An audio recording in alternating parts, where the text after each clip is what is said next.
كتابي فاي، كتابك المسموع. اش واقع؟ مرحبا بكم في دردشة خفيفة اليوم معانا. المهم المصادر اللي وصلتنا كتهضر على شي مبادئ أساسية عندها علاقة بالفلوس، كيفاش كتخدم هاد اللعبة ديال الثروة. شوف، ماشي جايين نقولوا شي حاجة خارقة ولا وصفات سحرية بتاتا، ولكن بغينا نفهموا بجوج هادشي كيفاش داير، يعني شنو كاين مورا هادشي كامل. الفكرة هي نفهموا المنطق، يعني كيفاش الفلوس كتدور وعلاش زعما شي ناس كتصدق ليهم وشي ناس لا، وشنو الدور ديال العقلية ديالنا، الأفعال ديالنا في هادشي كامل. بالضبط، الفكرة هي أن الفلوس ماشي غير شي حاجة فهمتي غامضة ولا كتجيب الزهر، لا، كتبع واحد المبادئ. يلا نحاولوا نفكوها شوية.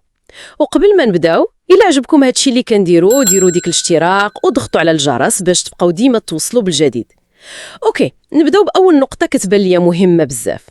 هاد المصادر كتهضر على القوة الداخلية، كتقول دلي كل شيء كيبدا من الداخل، ديك الإرادة، ديك الثقة، ديك الطاقة باش الواحد يدير شي حاجة، بحال شي بذرة فهمتي خاصها غير الظروف باش تنوض. هاد النقطة أساسية فعلا، وماشي غير هضرة خاوية ديال آمن بنفسك وصافي. المقصود هنا هو ديك الإرادة اللي كتكون واعية، ديك الثقة بصح في القدرات ديال الواحد. أهم حاجة الصراحة هي الواحد يتغلب على داك الشك والخوف اللي كيحبسوا بزاف. الشك والخوف. إيه، حيت المصادر كتقول أن النجاح المالي في الأصل ديالو كينطلق من هاد القناعة الداخلية اللي قاصحة قبل ما يبان شي تأثير على برا. واخا، ولكن واش هاد الثقة الداخل بوحدها كافية؟ زعما إلا بقيت غير كنآمن براسي ولكن جالس في بلاصتي؟ لا، أكيد لا. ضروري الحركة ياك؟ وهنا فين كتجي ديك النقطة الثانية اللي هي الفعل الذكي. تماما، ماشي أي حركة وصافي، ولكن شي فعل اللي مدروس وعنده هدف. بالضبط. هنا كندخلوا في واحد المبدأ اللي سماته المصادر الفعل الذكي ورد الفعل الديناميكي، كما كنقولوا قانون السبب والنتيجة. بحال إلا رميتي حجرة في الماء كدير موجات وكيرجع لك الصدى ديالها. الكون كيتجاوب مع الأفعال ديالنا، يعني الفعل ديالنا كيرجع لينا. إيه، خصوصا ملي كيكون الفعل ذكي وموجه. المجهود الواعي والمنظم كيجلب نتائج زوينة وفرص جديدة. أما إذا كان الواحد غير كيخربق، فهمتي ديك العشوائية كترجع غير بالفوضى والنتائج اللي ماشي هي هاديك. خاص تربط الفعل بالهدف. هادي كتجرنا نيشان لديك الهضرة ديال قانون الجذب والعقلية الإيجابية. شوف، كاين اللي كيسمع هاد الشيء وكيقول هادي غير خرافات، كيفاش زعما الأفكار ديالي واخا غير في دماغي تقدر تأثر على داكشي اللي كيوقع ليا. شوف، طريقة باش كتشرحها المصادر ماشي بحال شي ساحر. الفكرة ماشي هكاك. كتقول أن العقلية الإيجابية ديك البناءة كتخلق واحد الحالة ديال التقبل والتركيز. ملي كتكون كتفكر في الوفرة والثقة في النجاح، عقلك الباطن كيولي مبرمج يقلب ويشوف الفرص اللي غتوصلك لداك الشيء. يعني كتولي تشوف داكشي اللي ما كيشوفوش واحد آخر. بالضبط، فرص اللي ممكن واحد آخر بنفس الظروف ولكن بعقلية سلبية ما غاديش يشوفها أصلا.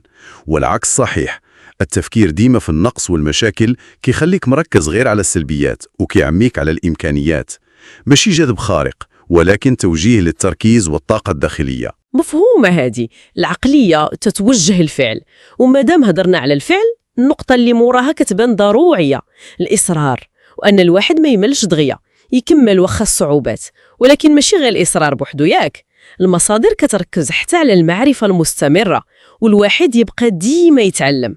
تماما، والإصرار اللي كتهضر عليه المصادر ماشي هو ديك العناد الخاوي وتكرار نفس الأغلاط، لا، هو ديك القدرة على الصمود والاستمرار، ولكن مع التعلم من كل تجربة وتغيير الطريق إلا بانت ليك ماشي هي هاديك. يعني إصرار ذكي حتى هو. إصرار فيه مرونة، وهذا التعلم المستمر، هذا البحث عن المعرفة هو اللي كيخلي الواحد قادر يتأقلم مع التغييرات اللي ولات بالزربة في العالم ديالنا، ويبقى ديما يلقى حلول جديدة. هاد شيء أساسي في الجانب المالي وحتى في الحياة بصفة عامة. إذن يلا جمعنا هاد الخيوط كاملة. الخلاصة اللي كنخرجوا بها هي أن الثروة، الفلوس، ماشي غير ضربة زهر وصافي، ولكنها نتيجة لواحد الخليط ديال العقلية الصحيحة، الأفعال الذكية، الإصرار اللي فيه تعلم، والبحث المستمر على المعرفة والتطوير. والنقطة المهمة بزاف هي أن هذه المبادئ كلها خدامة مع بعضيتها، ماشي كل واحد بوحده، كتكمل بعضها بحال شي سلسلة. الثقة كتولد الفعل، والفعل الناجح كيزيد في الثقة، والإصرار كيخليهم يستعمروا، والمعرفة كتحسن من كل شيء. عندك الصح، بحال شي منظومة متكاملة. وختاما نخليو المستمعين يفكروا في هذا السؤال: شنو هي أول خطوة عملية صغيرة وختبا بسيطة بزاف ممكن الواحد يبدأ بها اليوم، غير باش يطبق مبدأ واحد من هذه المبادئ اللي دوينا عليها في حياته اليومية ويشوف الفرق؟ فكروا فيها. شكرا بزاف على المتابعة ديالكم لهاد الدردشة، كنتمنى تكونوا خديتوا شي فكرة. تهلاو في راسكم ونتلاقاو في موضوع جديد إن شاء الله. بسلامة.